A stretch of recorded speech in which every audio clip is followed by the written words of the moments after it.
आज आपको पढ़ाते हैं हिंदी गद्य साहित्य का इतिहास भाग 2। तो इसमें क्या क्या चीज पढ़ते हैं, प्रारंभ करते हैं। हिंदी का आदि रूप। कभी कभी गलती करते हैं। हमने एक प्रश्न पूछा था छात्र से कि हिंदी किस भाषा से प्रभावित है, हिंदी किस भाषा का शब्द है, तो उसने संस्कृत लिख दिया, जबकि हिंदी संस्कृत भाषा का शब्द नहीं है, हिंदी फारसी भाषा का शब्द है। हिंदी का आदि रूप हम पढ़ते हैं, हिंदी का प्रारंभिक रूप क्या था, तो हम पीछे की तरफ सफर करेंगे, अर्थात हिंदी के अतीत को देखेंगे। हिंदी भाषा आई तो कैसे आई। सबसे पहले वैदिक संस्कृत और लौकिक संस्कृत बोली जाती थी। वैदिक संस्कृत जिसमें हमारे वेद लिखे गए हैं, और लौकिक संस्कृति वह जो आम बोलचाल की भाषा थी, अर्थात जनमानस में जो भाषा बोली जाती थी, लोगों में जो भाषा बोली जाती थी। लौकिक संस्कृत का बिगड़ा हुआ रूप, लौकिक संस्कृत का बिगड़ा हुआ रूप है पाली भाषा। पाली का बिगड़ा हुआ रूप है प्राकृत। प्राकृत का बिगड़ा हुआ रूप है अपभ्रंश, और अपभ्रंश से परिवर्तित होकर, परिमार्जित होकर जो भाषा आई उसे हम हिंदी, जिसे हम पहले सिंधी कहते थे, हिंदी कहा गया। तो आप लोग समझ गए होंगे कि हिंदी का प्रारंभिक अर्थात आदि रूप क्या था। अब हिंदी गद्य का आशय पढ़ते हैं। हिंदी गद्य में हम किन किन बोलियों का, किन किन हिंदी गद्य का क्षेत्र क्या है, किन किन बोलियों का अध्ययन करते हैं। हिंदी गद्य में हम क्या पढ़ेंगे क्या। तो व्यापक अर्थ और भाषा वैज्ञानिक दृष्टि से अर्थ और सीमित अर्थ में हिंदी को समझते हैं। हमने एक सारणी बना ली जिसमें एक तरफ उपभाषाएं हैं, दूसरी तरफ बोलियां हैं। उपभाषाओं में पश्चिमी हिंदी, पश्चिमी हिंदी में कौन कौन सी बोलियां आती हैं छात्रों। खड़ी बोली आती है, ब्रजभाषा आती है, हरियाणवी आती है, कन्नौजी आती है, बुंदेली। हरियाणवी को बांगरी भी बोलते हैं। पूर्वी हिंदी के अंतर्गत अवधी आती है, बघेली आती है, छत्तीसगढ़ी, अर्थात 3 बोलियां पूर्वी हिंदी के अंतर्गत आती है। राजस्थानी हिंदी में मारवाड़ी, जयपुरी, मेवाती और मालवी आती है, 4 बोलियां आती हैं। और पहाड़ी हिंदी में कुमाऊनी आती है और गढ़वाली, 2 प्रकार की बोलियां आती हैं। इसी प्रकार बिहारी हिंदी में भोजपुरी, मगही और मैथिली 3 बोलियां आती हैं। तो व्यापक अर्थ में जब हम हिंदी गद्य के आशय को समझेंगे तो 5 उपभाषाएं व्यापक अर्थ में हम समझेंगे। 5 उपभाषाओं अर्थात इनमें हम सभी उपभाषाओं अर्थात सभी बोलियों का अध्ययन कर लेते हैं।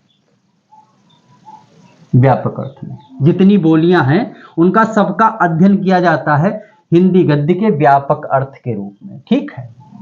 या ब्रजभाषा, हरियाणवी, कन्नौजी, बुंदेली, अवधी, बघेली, छत्तीसगढ़ी, ये 8 भाषाएं, 8 बोलियों का अध्ययन करते हैं।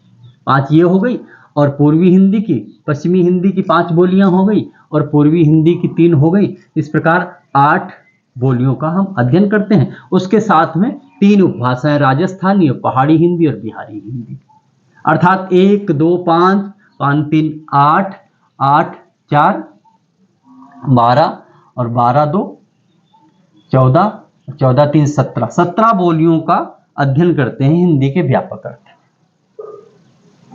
उसी प्रकार भाषा वैज्ञानिक दृष्टि से, भाषा वैज्ञानिक दृष्टि से उपरोक्त केवल 8 बोलियों का ही अध्ययन किया जाता है।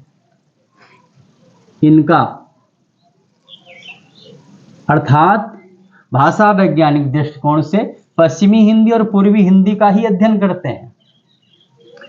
खड़ी बोली, ब्रजभाषा, हरियाणवी, कन्नौजी, बुंदेली, अवधी, बघेली और छत्तीसगढ़ी।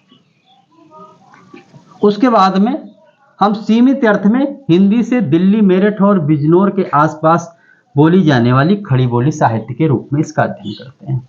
अर्थात हिंदी गद्य का आशय हम 3 रूपों में समझते हैं, व्यापक अर्थ में और भाषा वैज्ञानिक दृष्टि से और सीमित अर्थ में।